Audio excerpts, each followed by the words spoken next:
자, 안녕하세요. 베리즈에게 여러분. 이번 시간 전산세무 1급 116회차 출제 예상 문제를 시작해 보도록 하겠습니다. 실제로 제가 115회차에서는 전산세무 1급에 대한 예측을 하지 않았었어요. 그런데 이번 회차 세무 2급을 먼저 올리고 나니까 세무 1급 해주실 거죠? 라고 질문을 주시니까 또 그냥 넘어가기가 어렵더라고요. 그래서 세무 1급을 준비했습니다. 그런데 항상 세무 1급 준비할 때마다 조금씩 제가 많이 혼란스러워하는 부분 중에 하나가 뭐냐면, 실제로 이 내용이 제가 출제자가 아니기 때문에 당연히 제가 이걸 출제하고 왔어요 라는 의견이 아닙니다. 여러분들, 저는 출제자와는 전혀 관련이 없습니다. 여러분들에게 이런 내용들을 학습하셨다면 풀 줄 아셔야 됩니다 라고 하는 것과 함께, 이제 어느 정도 출제 패턴을 보면 이런 문제들을 만날 때가 된 것 같아요. 그러니까 이 부분 놓치지 말고 가세요 라고 하는 당부의 말씀을 드리고자 이 영상을 찍는 겁니다. 그러니 여러분들 마지막에 정리하는 데만 도움이 되셨으면 합니다. 자, 그러면 115회차에 대한 내용부터 보도록 하겠습니다. 115회차 보시면 업무용 승용차, 기업 업무 추진비, 그 다음 대손, 그리고 이제 법인세, 과세표준 세액 조정 계산서나 최저한세, 소득금액 조정 합계표 및 명세서 등이 나왔습니다. 대부분 시험에서 자주 나오는 기업 업무 추진비다, 대손 충당금이다, 업무용 승용차다, 이런 내용들이 모두 다 출제가 되었기 때문에 실제로 이제 116회차에서는 뭐가 나올까라는 게 조금 더 어렵게 되었습니다. 그러면 퇴직연금에 대해서 나오지 않을까? 이런 생각을 많이 하시죠. 왜냐? 그만큼 많은 기출문제를 풀었던 것 중에 퇴직연금도 심심치 않게 많이 보았던 것 중에 하나니까. 그런데 제가 다음 내용에 보시다시피 116회차에 이거 나올 것 같아요 라고 할 때 퇴직연금은 살짝 빼두었습니다. 왜냐? 이 퇴직연금이 사실 115회차에 나오지 않았던 이유는 114회차에 퇴직연금에 대한 조정 명세서가 나왔었기 때문에 115회차에 나오지 않은 거죠.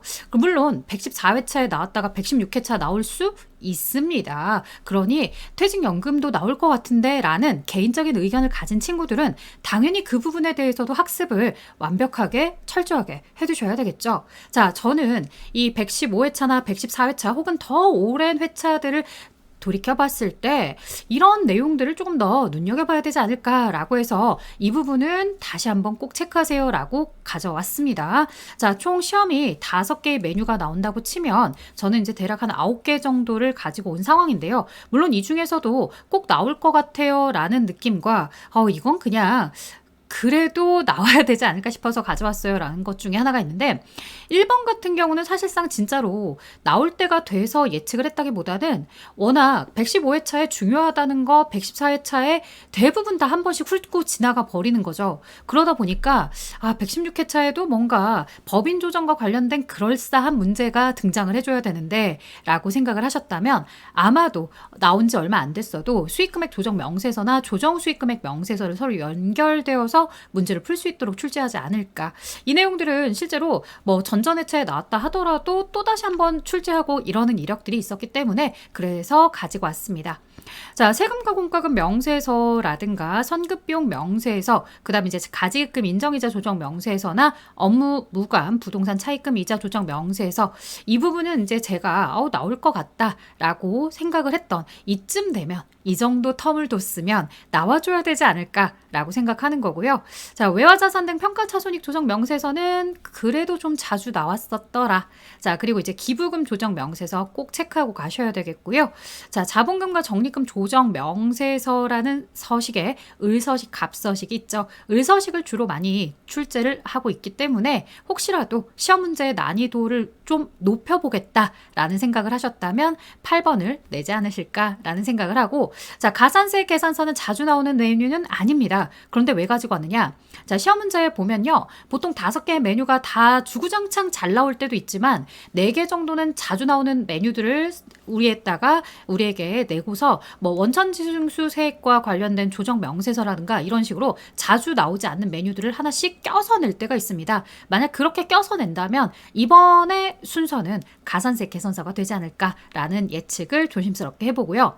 자, 시험 문제를 들어가기 전에 앞서서 제가 항상 얘기하는 거, 법인 조정은 여러분들 오른쪽에 이 회사 클릭을 하셔서 반드시 회사 변경한 다음에 진행을 하셔야 됩니다. 회사 변경을 안 하고서 기존의 데이터에다가 막 집어넣는 분들이 있어요. 이런 수익금액 조정 명세서나 세금과 공과금 명세서 이런 것들이 나온다면 아마 금방 알아챌 거예요. 왜 데이터랑 금액이 다르지? 라고. 하지만 선급비용 명세서나 이런 거 작성을 하실 때에는 잘 모르시는 분들도 계시더라고요. 어찌되었든 회사를 반드시 바꿔주셔야 된다는 점 잊지 마시고 시험을 준비하셨으면 좋겠습니다. 자, 여기까지 아마 영상을 딱 듣고서 이제 나머진 알았어. 내가 그냥 하면 돼. 라고 이 영상을 들으시는 분들도 계실 거고, 사실은 여기까지는 그냥 다 인트로야. 내가 필요한 건 바로 이 다음 페이지야 라고 해서 다음 페이지를 좀 집중해서 듣는 분들도 있을 것 같습니다. 자, 저는 여러분들의 학습 방식을 모두 존중하니까 영상을 여기서 끊으셔도 좋고요.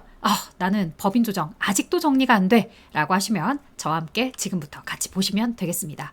자, 세금과 공과금 명세서에 들어오게 되면 제일 첫 번째로 F12번 불러오기 버튼을 진행하게 됩니다. 불러오기 버튼을 통해서 자료를 모두 다 불러온 다음에 오른쪽에 손금 불산입에 해당하는 것들을 체크해 주고, 그리고 그 체크된 내용들을 각각 건별로 조정 등록하도록 하고 있죠. 자, 시험에서 단연 제일 많이 나온 게 뭐냐라고 한다면 폐수 배출 부담금이 가장 많이 나옵니다. 이 폐수 배출 부담금이다 라고 해서 여러분들 폐기물 처리 비용과는 다른 성격이니 반드시 혼동하지 마시고 폐수, 환경오염이구나 라고 하면서 세금과 공과라는 손금 안 돼. 그래서 손금 불산입 조정에 기타 사후 외출. 자, 그 다음으로 많이 나오는 거 매 회차 나왔던 것 같아요. 교통 위반 과태료, 주차 위반, 신호 위반 이런 모든 업무 중에 발생한 그런 교통 위반 과태료들도 모두 손금 불산입이죠. 법을 위반하면 안 된다라고 했습니다. 자, 그 다음에 자주 나오는 것들은 법인세, 지방소득세나 그에 대한 농어촌 특별세까지 모두 다 세금과 공과 인정하지 않습니다. 손금 불산입, 기타 사후 외출. 자, 당연히 사업과 무관한 지출에 대해서는 불공제 세액을 세금과 공과로 처리했다고요? 당연히 인정하지 않습니다. 사업과 무관한 부분에 대해서는 인정될 리가 없더라. 자, 그리고 산재 보험료에 가산금도 있고요. 그 다음 부가가치세와 관련된 각종 가산세들이 있습니다. 모두 다 세금과 공과로 처리했다고 해서 손금으로 인정받는 것은 아니다. 그래서 손금 불산입으로 조정해야 될 항목들을 이렇게 쭉 열거해 봤고요. 지금까지 모두 다 소득 처분을 보시면 기타 사후 외출. 자, 그렇기 때문에 아래에 있는 아이들이 출제가 되었을 때 조금 더 신경을 써주셔야 됩니다. 자, 그게 바로 뭐냐? 토지에 대한 개발 부담금이나 토지의 취득세를 세금과 공과로 처리한 부분에 대해서 손금 불산입이며, 토지라는 취득원가, 토지라는 자산 계정과 관련성이 있기 때문에 반드시 유보 발생으로 여러분들은 소득 처분을 등록해 주셔야 됩니다. 그 소득 처분을 등록할 때 많이들 틀리시더라고요. 자, 그 외에도 대표자의 개인적인 용도에다가 쓰인 돈들을 세금과 공과 처리했다고요? 그렇다면 상여로, 대표자니까 상여로 소득 처분을 연관시켜 주셔야 됩니다. 그래서 모두 다 기타 사후 외출이야 라고 하면 곤란하다는 점 잘 아시겠죠? 자, 그 다음 가겠습니다. 선급비용 명세서. 자, 주로 등장하는 건 선급 보험료가 등장하게 되죠. 이 선급 보험료를 선택하고 나서 거래 내용이라든가 F2 눌러서 관련된 보험사들 거래처 넣고요. 시작일부터 종료일까지를 날짜 자료에 제시된 대로 넣어주십시오. 자, 선급비용으로서 보험료 지급액을 넣어주시게 되면은 기간에 맞춰서 우리가 내년에 해당하는 것이다 라고 한다면 선급 비용으로 이렇게 처리가 되어야 할 텐데, 자, 그 중에 회사 계상액이다 라는 것이 등장을 합니다. 자, 선급보험료에 대해서 지급하는 액수를 넣어주자. 그리고 나서 자동 산출이 되되 여기에 회사 계상액을 넣어줄 건데, 회사 계상액이라고 했을 때 오해하지 말아야 될 것은 우리가 이와 관련해서 뭘로 처리했을 때다 재무상태표에 선급 비용입니다 라고 회계 처리했을 때를 넣어주시는 거예요. 항상 조심해야 될 게 이게 보험료 명세서가 아니잖아요. 선급 비용 명세서다 라고 되어 있으니 넣을 때 선급 비용이라고 회계 처리된 게 바로 회사가 선급 비용 처리한 거, 이렇게 가는 거죠.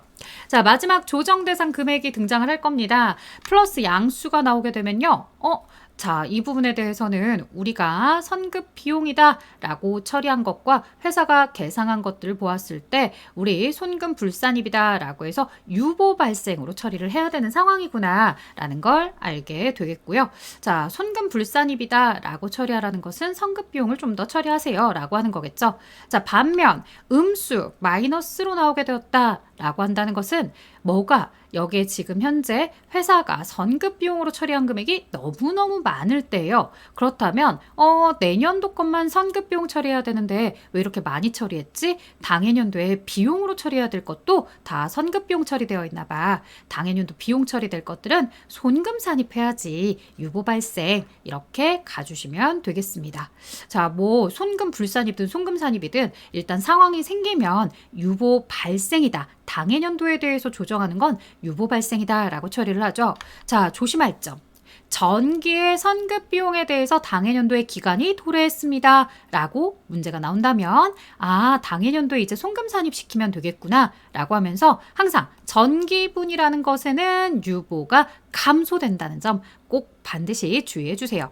이거는 이제 자주 나오는 편이고요. 그 다음 간혹 시험 문제에 난이도를 올리고 싶으시다. 그렇다면 이런 것들을 집어넣습니다. 대표자 보험료에 대해서 대납한 부분이 있습니다. 라고 한다면 이건 회사의 아예 손금 자체가 될 수가 없잖아 라고 하면서 대표자에 대한 상여로 이렇게 소득 처분을 해주셔야 되겠죠. 그러니 여기에 나오는 것들은 모두 다 업무랑 관련 있는 보험료들에 대해서 내가 작성을 하는 거야. 업무와 관련성이 없을 때에는 대표자권은 이렇게 상여로 손금 불산입하는 거고, 그 다음에 전년도에 선급 비용이 넘어온 부분에 대해서는 당해년도 손금 산입하면서 유보 감소 처리해야 되겠고, 당해년도 내용들은 모두 유보 발생으로 이렇게 처리가 되죠.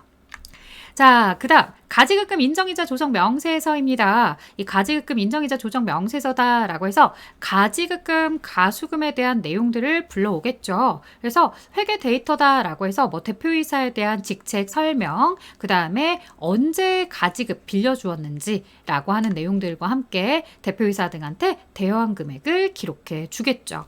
일수나 이런 것들에 대해서 자동 산출이 되는 부분이고요. 그 다음 만약에 가수금이 있다면 이 부분을 가수금으로 바꾸셔서 입력을 할 겁니다. 시험 문제는 가수금보다는 가지급금 위주로 주로 나오고 있고요. 자, 이제 두 번째 탭입니다. 첫 번째 가지급금, 가수금 탭을 다 작성하셨다면 두 번째 차입금 입력 탭으로 들어오실 텐데요. 여기서 주의할 점, 역시나 이 불러오기다라고 해서 전체 거래처 다 불러오시면 될 텐데요. 불러오신 다음에 여기에 특수 관계자에 대해서는 삭제를 해주셔야 됩니다.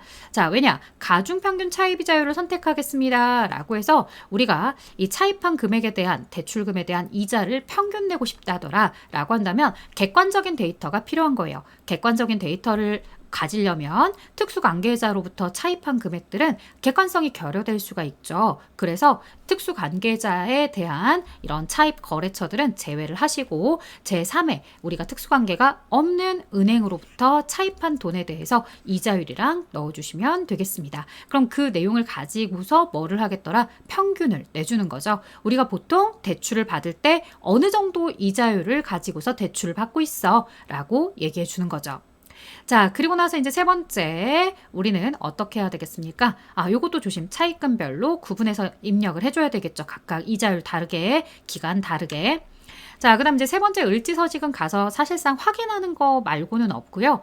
진짜로 작업을 하는 내용들은 네 번째 탭입니다. 네 번째 탭에 들어오셨을 때 이제 나머지 자동으로 다 산출이 될 때 주의할 점 회사 계상액인데요. 자, 약정이자를 수령했다라고 한다면 약속한 이자를 입력해 주시면 됩니다. 자, 그런데 그럴 때가 있어요. 뭐냐? 약속한 이자와 그 다음에 인정이자로 계산된 금액. 그 금액을 봤을 때 인정이자로는 예를 들어서 10만 원을 받아야 되는데 약정으로 한 13만 원이나 받아 놓은 거예요.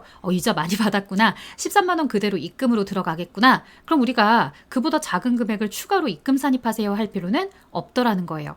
최소한의 이 금액마저도 입금으로 넣지를 않았거나 아니면 부족하게 했거나 라고 한다면 그런 부분에 대해서 입금 산입하세요 라고 하는 거지, 우리가 인정이자, 약정이자와 비교를 했을 때 내가 더 많은 금액을 받았어 라고 한다면 뭐 할 필요가 없다. 입금 산입할 필요가 없다더라. 자, 만약에요 약정이 없는 미수이자였다 라고 할 때 그때 조심하셔야 돼요. 약정이 없는 미수이자였다면 입력할 필요가 없다더라. 약정을 했었어야 돼요. 그러니까 약정도 안 한 상태에서 그냥 미수이자만 만들어 놨다고요? 그러면 대변의 이자 수익이다. 그리고 차변의 미수 수익이다. 이렇게 회계처리를 했는데 약정 자체가 아무것도 없었다. 약정이 없는 상태에서 상대방이 이 돈을 줄 리가 없잖아요. 자, 그렇기 때문에 이 미수 수익과 관련해서는 모두 다 뭘로 해라? 입금 불산입으로 하시고요. 인정이자 나오는 금액에 대해서 뭐 하면 되겠더라? 그냥 인정이자 부분에 대해서만 입금 산입하시면 됩니다. 괜히 약속도 되어 있지 않은 이자에 대해서 내가 이자 수익을 지레 미수 수익이다 라고 이렇게 회계 처리한 부분은 의미 없다더라. 그 금액은 그냥 입금 불산입 처리를 하고 뭐 하도록 하자. 인정이자만 입금 산입이 되도록 하자. 자, 그 다음 보도록 하겠습니다. 그래서 마지막에 조정 등록하는 것까지 주의해 주세요 라고 하는 거겠고요. 자, 입금산입으로 대표이자에 대한 인정이자다 라고 한다면 대표이사는 상여로 이렇게 소득 처분이 되어야겠습니다. 자, 계속해서 보도록 하겠습니다. 업무무관 부동산 등에 대한 차입금 이자 조정 명세서다 라고 해서 내용이 나오고 있습니다.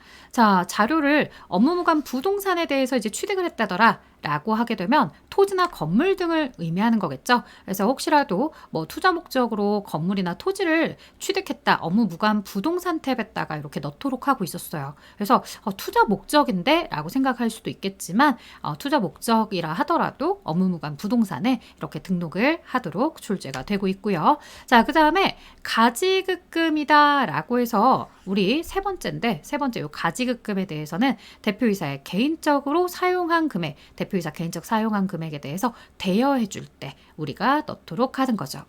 자, 이렇게 업무랑 무관한 부동산이라든가 가지급금에 대한 자료들에 대해서 넣어주시고, 자, 그리고 이제 적수 입력 을서식이 다 됐다면 갑서식으로 들어오셨을 때 아래쪽에다가 자료들을 하나하나씩 입력해 주시겠죠. 자, 그러면 아래쪽에 이자율이라든가 지급이자를 넣어주시고 또 채권자 불분명 사채이자였는지 아니면 수령분에 대한 사채이자였는지 아니면 건설자금이자였는지 이런 항목들에 대해서 구분해서 등록을 해주십시오. 자료에 나와 있을 거기 때문에 자료에 나와 있는 칸을 잘 구분하면서 등록을 해주셔야 되겠죠.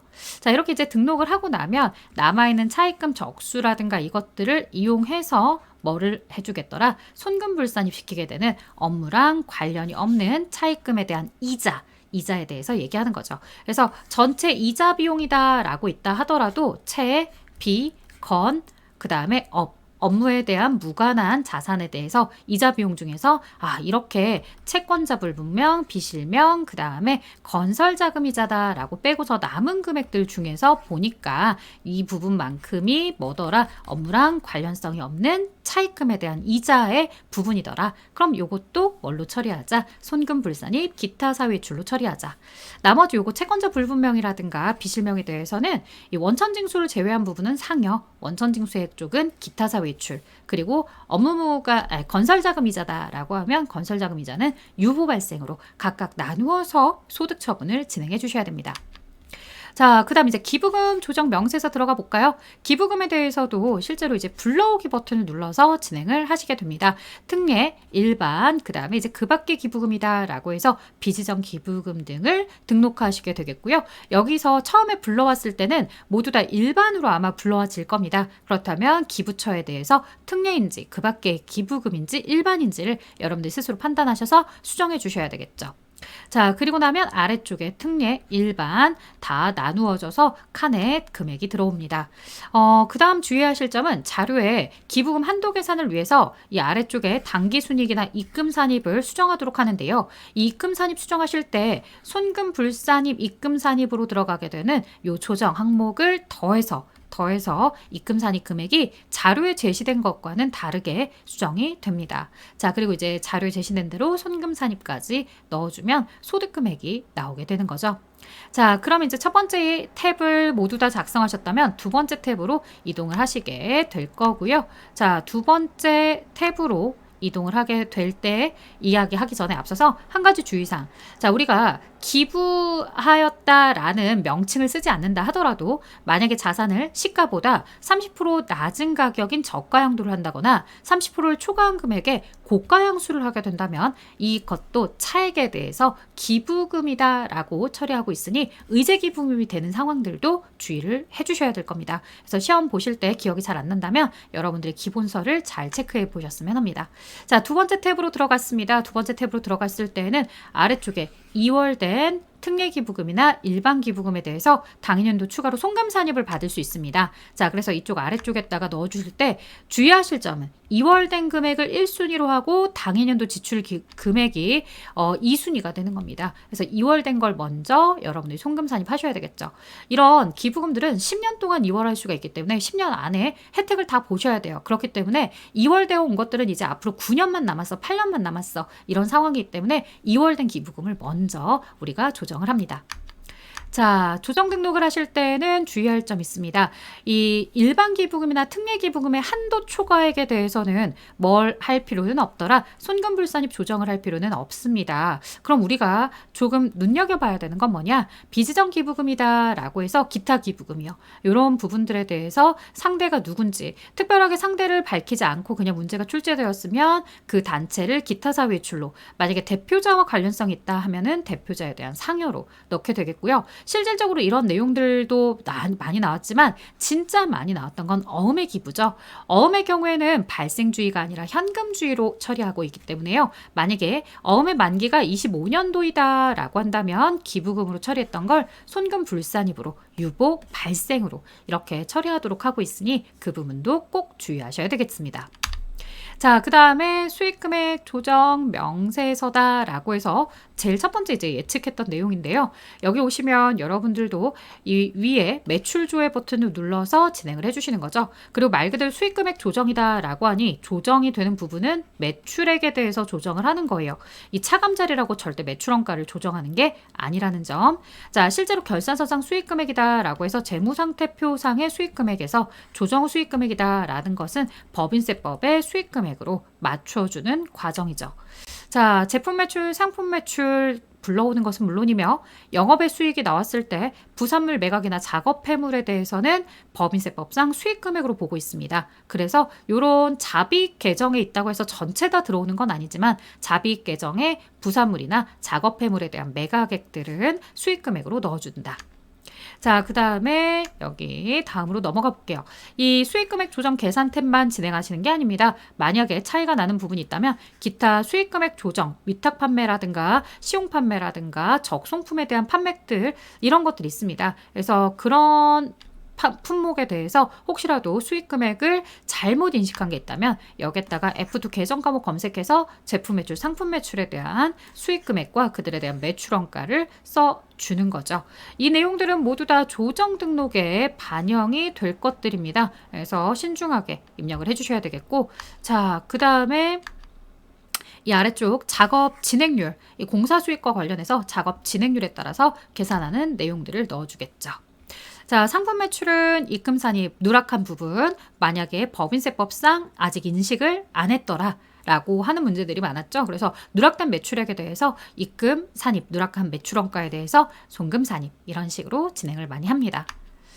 자, 그 다음에 여러분들 여기 조심하실 점, 건설과 관련해서 나올 때는 단기 건설은 중소기업의 경우에는 인도 기준을 선택은 인도 기준으로 하기로 했다라고 한다면 완성돼서 인도되기 전까지는 수익금액을 인식하지 않는 것이기 때문에 이런 경우들은 입력할 수가 없습니다. 그래서 혹시라도 중소기업에 대한 단기 건설 공사 내용이 아닌지 잘 살펴봐 주셔야 되겠죠. 보통은 장기 건설로 나와서 진행 기준으로 입력을 하시게 되는데 만약에 단기 건설이고 중소기업이었다, 그리고 그가 인도 기준으로 선택했습니다 라고 한다면 진행하는 상황에서는 아직 수익을 인식할 게 없구나 라고 생각해 주시면 됩니다. 자, 그 다음 이제 조정 후 수익금액 명세서로 들어오셔서 앞서 입력했던 내용들을 자료를 불러오시고 여기에다가 경비율 번호를 넣어주신 다음에 혹시라도 틀린 부분이 있으면 넣어주시는데 주의할 점은 수익금액 계정에 대한 금액을 조회한 게 모두 국내 생산품으로 나올 텐데 만약 12번 영세 거래로서 수출 거래가 있었다라고 한다면 그 거래 금액은 차감하시고서 이 금액을 넣어주세요. 그럼 수입 상품에 해당하는 금액이 들어가 있을 텐데 스페이스바를 누르면 바로 수출 자리로 금액이 이동하게 될 겁니다. 자, 그 다음에 여기 과세표준 수익금액 차익검토다라고 해서 내용 불러와질 겁니다. 그래서 과세, 면세, 일반 이런 식으로 해서 잘 들어올 텐데 여기 이제 차액을 입력하는 게 굉장히 중요하죠. 차액에 대해서는 주로 우리가 부가가치세법에서는 토지가 아니라 부가가치세법에서는 건물이나 차량을 매각하고 나서 그에 대해서 우리가 과표를 잡습니다. 하지만 법인세법에서는 과표가 아닌 거죠. 그래서 항상 여기 양수가 오게 되겠고요. 자, 또 하나 거래 시기, 공급 시기에 대해서 부가가치세법은 선수금에 대해서도 과표를 잡지만 법인세법은 선수금은 과표를 잡지 않습니다. 그렇기 때문에 여기서도 역시나 과표가 더 많이 들어가 있을 거다. 자, 그 다음에 사업상 증여다라고 했을 때 공급가액이랑 시가랑 차이가 나는 금액에 대해서 추가로 우리가 넣어준다거나 아니면 매출 누락한 부분에 대해서 넣어주는 행위들입니다. 자, 외화자산 등 평가차손이 명세서다라고 하면 위에는 외화자산, 아래는 부채에 대한 내용들이죠. 여러분들 자료에 있는 것처럼 뭐 US달러면 US달러다 이런 식으로 넣어주시되 주의할 점은 평가는 화폐성 자산과 화폐성 부채에 대해서만 진행을 하니 비화폐성에 대한 뭐 선급금이라든가 이런 거 넣지 않고요. 자, 그 다음에 거래 발생일의 환율을 넣어주겠죠. 장부가액. 그리고 평가 금액은 기말에 매매 기준율을 넣어주게 됩니다. 그래서 혹시라도 1,000원으로 거래 발생이 되었는데 매매 기준율이 1,200원이 되었습니다. 라고 한다면 200원에 대한 평가 이익에 대해 외환산 이익에 대해서 입금 산입하세요. 라고 하겠죠. 혹여라도 여기가 1,000원이었는데 여기 900원으로 떨어졌다. 라고 한다면 당연히 이 부분에 대해서는 손금 산입을 하게 될 겁니다. 그래서 회사가 회계 처리를 전혀 하지 않았다면 외환산 이익, 외환산 손실과 관련된 부분을 나에게 이렇게 입금 산입, 손금 산입을 하란 얘기구나. 반면 부채의 경우에는 우리가 1,000원에 발생한 부채가 1,200원이 되었습니다. 라고 한다면 부채 액수가 증가한 만큼 회사는 손해를 보겠구나. 이만큼 손금 산입해야지. 라고 해서 환율의 변화가 자산이랑은 또 반대로 움직이고 있다는 얘기겠죠. 자, 그 다음에 여기 환율 조정차 대등 갑지 서식이다 라고 해서 바로 여기 탭인데요. 여기 들어갔을 때 회사가 만약에 외환산 이익이나 외환산 손실에 대해서 잘못된 환율이지만 평가한 금액이 있다 라고 한다면 그 평가한 금액을 여러분들이 반영하셔야 됩니다. 예를 들어서 1,000원이었는데 1,200원으로 해서 200원에 대한 외환산 이익을 써야 되는 줄 알았더니 회사가 이미 손익계산서에 100원만큼의 외환산 이익을 만들어 놓은 상태더라. 그러면 200원을 다 할 필요 없고 조정 입금 산입은 100원만 추가로 하면 되는 거겠죠. 그래서 일부 이렇게 손익계산서에 들어가 있다면 그 부분은 회사 손익금액 계상으로 넣어주고 나머지 차액 회사가 법인세법에 따라서 추가로 처리해야 될 금액만 이렇게 조정을 해준다. 라고 생각을 해주시면 됩니다. 그래서 시험 문제가 아주 어렵게 나올 때 갑지서식까지 여러분이 신경을 쓰셔야 되겠고요. 만약 회사가 계상한 게 없다더라 라고 한다면 그대로 조정 등록에 진행을 해주시면 되는 거죠. 자, 그 다음에 자본금과 적립금 조정명세서 을서식이요. 을서식은 항상 유보로 소득 처분된 걸 넣어주시는데 어음에 대한 기부금 앞에서 보셨죠? 자, 감가상각 한도초과 그 다음에 상품에 대해서 평가 감이 되어 있는 상태다. 평가 증이 되어 있는 상태이더라. 평가 감이면 플러스 시켜주겠지만 평가 증 상태면 줄여야 되니까 손금 산입. 그 다음 단계에 선급 비용을 너무 많이 과대 계상했어요 라고 이야기를 하게 된다면 선급 비용을 왜 이렇게 많이 했지? 좀 줄여야 돼 라고 생각해 볼 수가 있겠죠. 자, 그런 내용들에 대해서 우리 써주는 거다라고 하는데 주의할 점 법인세 비용이 같이 나올 때가 있어요. 그러면 법인세 비용은 기타 사회출이잖아. 여기에 들어갈 수가 없어. 그러니까 을서식에 넣지 않아 라고 대답을 해주셔야 되겠고 자, 전기 자료가 나올 때가 있어요. 전기에 만약에 입금 산입을 했었다라고 한다면 기초금액 양수로 들어오시면 되겠고요. 전기에 만약에 손금 산입했었다라고 한다면 기초금액을 음수로 제시를 할 겁니다. 그런 부분들 조심해 주셔야 되겠고요. 요 감소 자리는 전기에 대한 내용이 반대로 상쇄되면 감소 자리, 당해년도에 손금 불산입이 생기거나 입금 산입이 생기면 증가, 그 다음 단계 손금 산입이 생기면 이렇게 마이너스로 처리가 되어서 기말에도 표기가 되는 겁니다. 자, 그 다음에 계속해서 다음 내용들 보도록 하겠습니다. 자, 여기 감소 자리, 유보 감소, 유보 발생이 등록되는 자리구나 라는 것들도 사실 여러분들이 미리미리 학습이 다 되어 있다면 어렵지 않게 넘어갈 수 있죠. 자, 여기는 갑서식입니다. 갑서식과 2월 결손금 탭까지 보셔야 되는데 저는 갑서식까지만 보도록 하겠습니다. 자, 제일 첫 번째 이제 기초 잔액에서 우리가 당해년도에 증가하거나 하는 금액들을 반영해서 기말에 세무상 뭐를 하면 된다? 자본을 만들어주면 됩니다.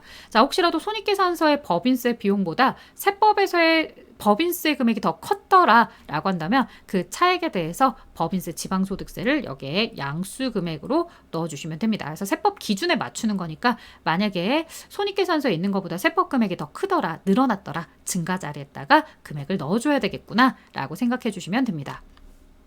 자, 가산세 계산서다라고 해서 미제출 가산세라든가 신고납부 가산세 탭이 나옵니다. 신고납부 가산세 탭은 교재에도 있고 하니까 여러분들이 다시 한번 확인해 보시고요. 미제출 가산세다라고 하는 탭에 대해서만 다시 한번 보면 지출 증명서류에 대한 가산세 자주 나오죠. 자, 이때 3만 원 초과한 미수취, 자, 3만 원 초과 거래에 대해서는 반드시 증빙이 있어야 되는데 증빙이 없다더라든가 아니면 일반 과세자와의 거래인데 송금 명세서를 받았다고 왜 적격 증빙을 받지 않았어? 라고 하면서 가산세가 적용이 되는 겁니다. 자, 그 다음에 이 일용근로자와의 지급 명세서, 그래서 지급 명세서 미제출했더라 라고 한다면 기본 0.125. 자, 다음 달 말일까지 내야 되는데 다음 달 말일까지 안 냈다. 그럼 0.25 이렇게 내시는데 만약에 다음 달에 내지 않았지만 다음 달 말일까지 내지 않았지만 그래도 그 다음 달 1개월 이내에는 하고 있더라. 50% 감면받아서 0.125. 이렇게 됩니다. 자, 뭐 주식 등 변동사항 명세서나 주주 등 명세서가 나온 적도 있었지만 너무 오래전에 한 번 정도였고요. 계산서에 대해서 만약에 계산서 미발급이다 라고 한다면 관련된 가산세가 들어가게 됩니다. 자, 그 다음에 뭐 세금 계산서 미발급이나 이런 것들은 없어요. 합계표에 대한 뭐 미제출은 등장을 하지만 실제로 이제 세금 계산서 발급, 미발급 이런 것들은 부가가치세법에서 이미 가산세 계산을 부가세 신고할 때 냈을 거기 때문에 거기에 대해서는 없고요. 이제 계산서만 이렇게 보여지고 있죠. 자, 가산세가 적용되지 않는 거, 개인과의 거래라든가 국민연금 같은 거 지료용지로서 납입을 했다라고 한다면 그런 것들은 적격 증빙으로 봐주고 있기 때문에 가산세 계산하지 않습니다. 그래서 실제로 지출증명서류 칸에다가 입력하는 게 어렵다기보다는 어떤 부분을 넣어줘야 되고 어떤 부분은 넣지 말아야 되는지를 많이들 헷갈려 하시더라고요. 자, 여기까지요. 30분 정도 걸렸는데 여러분들 어떻게 잘 들으셨나요? 너무 빨라요 라고 할 수 있는데 실제로 이건 여러분들 요약 강의고 마지막 파이널 정리 강의입니다. 제가 여러분들에게 하나하나씩 케이스를 설명하는 단계가 아니기 때문에 시험에서 나왔던 케이스들을 쭉 정리해서 이런 부분을 좀 조심하세요 라는 위주로 설명을 드렸으니까요. 여러분들이 만약 설명을 들으면서 어려웠어. 나 저 부분이 뭔지 도저히 생각이 안 나. 저건 무슨 의미일까? 라고 하는 것들이 있으면 본인이 가지고 계신 교재에 대해서 다시 한번 그 해당하는 파트를 꼭 공부해 보셨으면 합니다. 사실 이 내용은 일타 클래스에서 저의 전산세무 1급을 수강하고 계시는 수강생분들을 위해서 준비한 영상이지만 공식적으로 일타 클래스 홈페이지에 딱 게시하지 않을 거기 때문에 저의 수업을 듣지 않는 다른 모든 수험생들에게 재능기부 형태로 보실 수 있도록 오픈을 하는 상태입니다. 여러분들한테 조금이라도 도움을 드리고자 제작된 영상이니까요. 혹시라도 이걸 너무 맹신한다거나 혹은 뭐 그래도 이 내용들이 도움이 되면 나중에 도움이 되었어요 라고 댓글을 써주신다면 저는 또 117회차에도 이 영상이 올 수 있다고 여러분들께 살짝 이야기해 드리면서 여기서 마치려고 합니다. 자, 여러분들 모두 다 이번 시험에서 좋은 결과 있어서 다음 회차에서는 우리가 만나지 않아도 될 수 있었으면 좋겠네요. 자, 저는 여기까지 할게요. 수고하셨습니다. 안녕.